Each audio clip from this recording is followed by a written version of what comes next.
Grain dust doesn't look dangerous. That's the first thing that gets people killed around it. It hangs in the air of a terminal like fine gold powder, catches the light coming through the high windows, settles soft as flour on every beam and ledge in the building.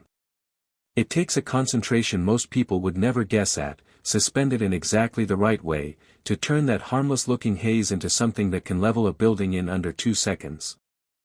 I've spent 35 years learning to smell the difference between grain dust that's simply doing what grain dust does, and grain dust that's building towards something else entirely. My name is Walt Brennan. Terminal Safety Director at Harvest Point Grain Terminal, 35 years on this site, 22 of them as the man responsible for making sure 400,000 bushels of stored grain never turned into the kind of headline that ends careers and closes towns. I want to tell you up front that this isn't a story where I turn out to be right about everything. It's the opposite, in a lot of ways, and that's exactly why I think it's worth telling. Harvest Point had been a partnership for 30 years, my old friend Curtis Marsh owned the terminal outright, and I ran the safety and operations side of it with a handshake agreement neither of us had ever bothered putting into a contract, because in 3 decades we'd never once needed one. Curtis died of a heart attack 18 months before this story starts, quick and without warning, the way some men go, and the terminal passed to his son Tobias. Toby was 31, an agricultural economics degree from a good university, and about as different from his father as a son can be while still clearly loving the place he grew up in. He'd spent his 20s in commodities trading in the city before Curtis's death pulled him back to run a business he'd never actually planned to run. I liked him. I want to be clear about that from the start, because it would be easy to tell this story as another version of the old-timer versus the arrogant-air formula, and that's not quite what happened here. Toby's first major decision as owner was installing a system called GrainGuard, an AI-monitored network of moisture and combustible dust sensors distributed throughout the terminal's 5 storage silos and the central processing floor, designed to continuously track dust concentration, grain moisture content, and static discharge risk in real time, flagging conditions that exceeded safe thresholds before they became visible or smellable to a human inspector. It's not about replacing your rounds, Walt, he told me, the day the installation crew finished wiring the last silo. It's about catching the things your rounds happen between. You walk the floor twice a shift. GrainGuard reads dust concentration every 4 seconds, in every silo, all day. I've walked this floor twice a shift for 35 years, Toby. I know what this place smells like when something's wrong. I know you do. I'm not arguing that. I'm saying 4 seconds beats twice a shift, is all. I didn't have a good answer to that, honestly, and I think what bothered me more than the argument itself was that I didn't have a good answer to it. 35 years of trusting my own nose and my own ears had never once let this terminal down. I'd caught 2 smoldering bearing fires before they spread, in 1998 and again in 2011, both times off nothing more than a smell I couldn't have explained to a sensor if I'd tried. I'd built a reputation, inside this building and across 3 counties of grain operators, on the idea that experience was the thing that actually kept a place like this safe, more than any piece of equipment ever could. What I didn't want to admit, not to Toby and not fully to myself, was that the terminal I'd learned on 35 years ago wasn't quite the same terminal I was walking now. I'd started at Harvest Point in my late 20s, back when the whole operation ran on mechanical leg conveyors, manual moisture probes, and a logbook that hadn't changed its format since the terminal opened in the 1960s. I'd learned this building the way you learn a person, not all at once, but in 1,000 small observations stacked over decades, until you could tell, walking through a doorway, whether something about the air was different before you could ever have explained why. That kind of knowledge doesn't transfer easily to new equipment, and somewhere in the back of my mind, I think I already understood that, even if I wasn't ready to say it out loud to a 31-year-old who'd inherited a business he hadn't planned on running. The change that mattered, though none of us clocked it as the change that mattered at the time, was a piece of equipment Toby had approved 6 months before GrainGuard ever went in, a high-speed pneumatic unloading system replacing the old mechanical leg conveyors on the south receiving dock, cutting truck unloading time nearly in half during harvest season. It was, by every reasonable measure, a smart operational upgrade. Grain terminals across the region had been adopting similar systems for years, and Harvest Point had been falling behind on turnaround times that were starting to cost us contracts with larger haulers, a fact I'd raised myself, more than once, in the years before Curtis died. What the new pneumatic system also did, which nobody had specifically studied before installation, was aerosolize a meaningfully higher volume of fine grain dust during the unloading process than the old mechanical conveyors ever had, not because anything was malfunctioning, but because pneumatic systems move grain through pressurized air rather than physical augers, and that difference in handling method produces measurably finer, more airborne dust particulate as a simple matter of physics. An engineer at the equipment manufacturer could have told us that in an afternoon, if anyone had thought to ask the question before installation instead of after. I'd approved that unloader myself, back when Curtis was still alive, sitting in his office looking at throughput projections and turnaround times spread across his desk, the two of us drinking coffee that had gone cold an hour earlier the way it always did during those planning sessions. I hadn't thought twice about dust particulate size distribution, because in 35 years, dust had always been dust to me, something you controlled with good housekeeping, functioning ventilation, and a nose that knew the difference between a normal working haze and something building toward trouble. It never once occurred to either of us, sitting in that office, that changing how grain moved through the building might change what the dust itself was actually made of. Grain Guard, in its first month of full operation, started flagging elevated dust concentration readings on the south receiving floor during unloading windows, readings that exceeded the terminal's documented safe threshold by margins the system characterized, in its automated alert language, as moderate risk, recommend ventilation review. The alerts came in steadily, almost politely, a small amber notification on the terminal dashboard every unloading shift, never urgent enough on their own to feel like anything more than a system still calibrating itself to a new building. I looked at those alerts for the better part of 3 weeks and dismissed them as calibration noise. I want to walk through exactly why I dismissed them, because I think the reasoning matters more than the fact that I was wrong. The south receiving floor had always run dustier than the rest of the terminal, it was the nature of the work, trucks dumping loads all day during harvest, grain cascading down into the pit in a haze that had looked more or less the same to me for 3.5 decades. I'd walked that floor 1,000 times over 3 decades without incident, and every one of those 1,000 walks had quietly reinforced the same private conclusion, that my judgment, built from that many repetitions, was a more reliable instrument than any sensor a stranger had bolted to the wall 8 weeks earlier. Grain Guard sensors were new, freshly calibrated by an installation crew from out of state who I didn't know and hadn't trained myself, and I had, if I'm honest, a bias against trusting equipment I hadn't personally overseen the setup of. I'd seen sensor networks read wrong before, on other terminals, in other systems, false positives triggered by everything from a dirty lens to a software default set too conservatively by an engineer who'd never actually stood on a working grain floor during a harvest crunch.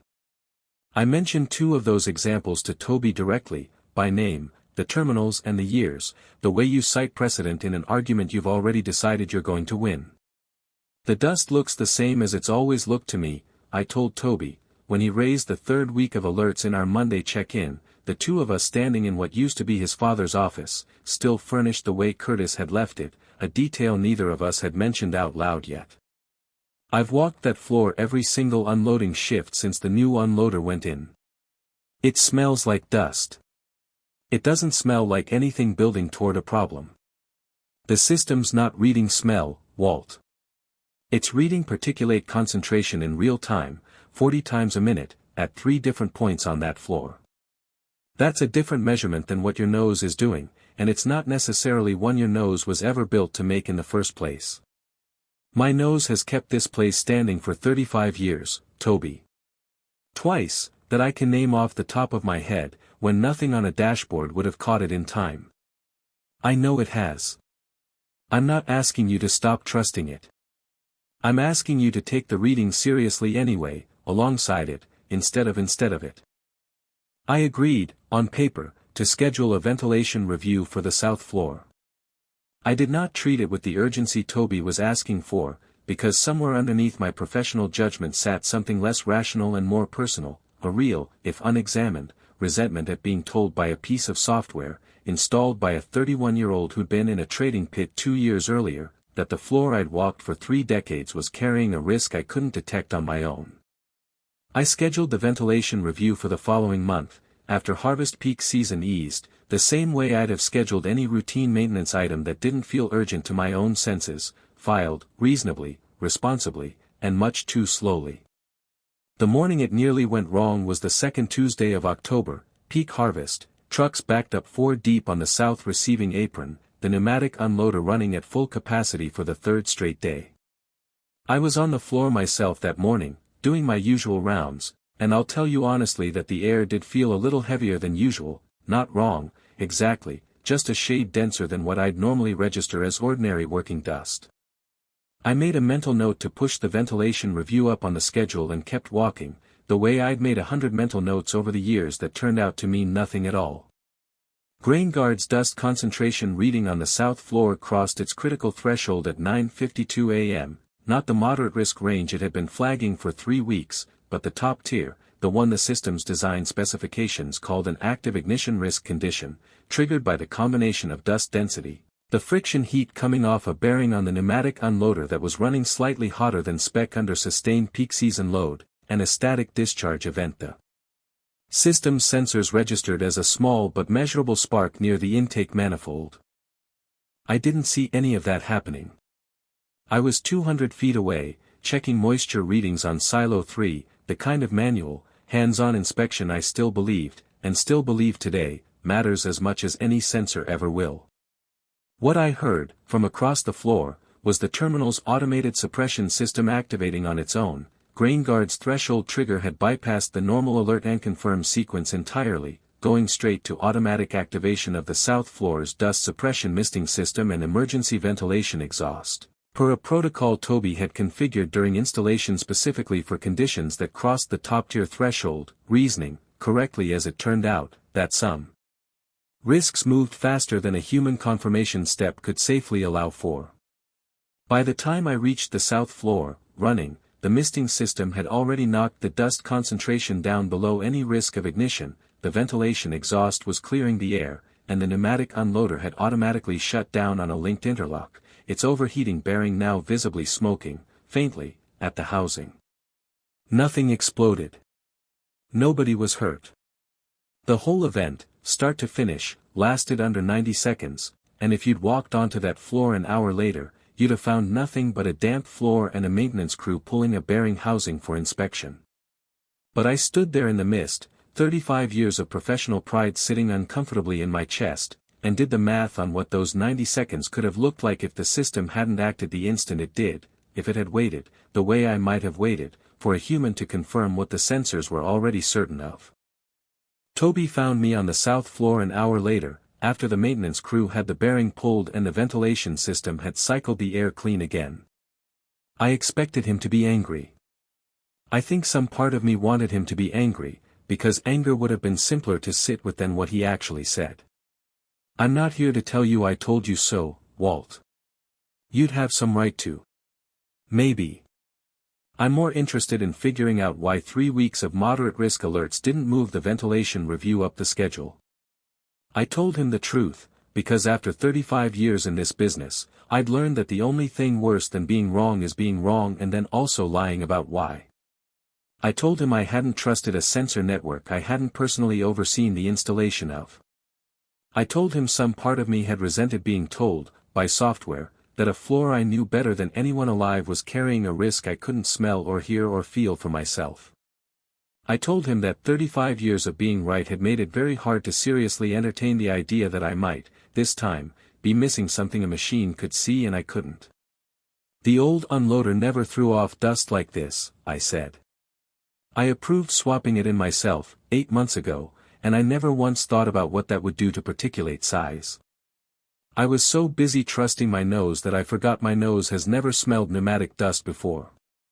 It's not the same dust I spent 35 years learning. Toby didn't say anything for a while. When he did, it wasn't triumphant, and I've always respected him more for that than almost anything else that happened that year. I don't think GrainGuard would have caught the bearing heat on its own either, Walt. Not without the dust threshold pairing with it the way it did. If you hadn't pushed for the automatic shutdown interlock during installation, which, for the record, you did push for, even while you were dismissing the alerts themselves. This goes a different way entirely. He was right about that. I had insisted, back during installation, on a hard automatic interlock between the suppression system and the unloader's power supply, over the objection of the installation engineers who'd wanted a softer confirm before shutdown protocol to avoid unnecessary production stoppages. That single manual insistence, born out of 35 years of not trusting any system to make a judgment call alone in the final second, was very possibly the difference between what actually happened on that floor and something considerably worse. Neither of us had been completely right. Neither of us had been completely wrong. It took both of us, in different ways, at different points across 8 months, to end up with a system that worked. We rebuilt the south floor's ventilation system properly that winter, ahead of the following harvest season, sized correctly for the pneumatic unloader's actual particulate output rather than the old mechanical conveyor's numbers that nobody had thought to update.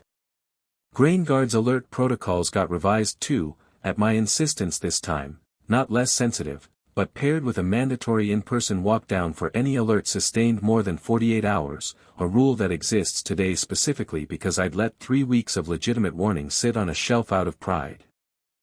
I don't smell the difference between old conveyor dust and pneumatic dust any better today than I did that October morning. That's not a skill 35 years gave me, because 35 years happened on equipment that doesn't exist on this floor anymore. What 35 years gave me, I think, if it gave me anything worth passing on, was finally the humility to recognize the exact moment a lifetime of earned confidence turns into a liability, if you're not careful enough to keep questioning which parts of your experience are still actually current. Toby and I still argue, most weeks, about something on this floor. He still trusts the dashboard first sometimes, in ways I still think are occasionally too fast. I still trust my nose first sometimes, in ways he's right to occasionally slow down and double-check against a sensor reading before I act on. Neither one of us has fully stopped being who we are. I don't think either of us should. What's different now is that neither of us pretends anymore that our own instinct, alone, is the whole picture. The dust in this building has never once cared whose judgment was more experienced, or whose system was more advanced. It only ever cared whether the two kinds of attention in this building, the kind that measures, and the kind that spent 35 years learning to notice what measurement alone will always miss, were actually talking to each other, in time, before the 90 seconds that matter ever arrived. I still walk this floor twice a shift. I still stop, most days, in the exact spot on the south receiving dock where the mist came down that October morning, and I still take one breath, deliberately, the way I've taken it for 35 years, except now I take it knowing it's only ever been half the story, and that the half I couldn't smell was never a reason to stop trusting the half I could.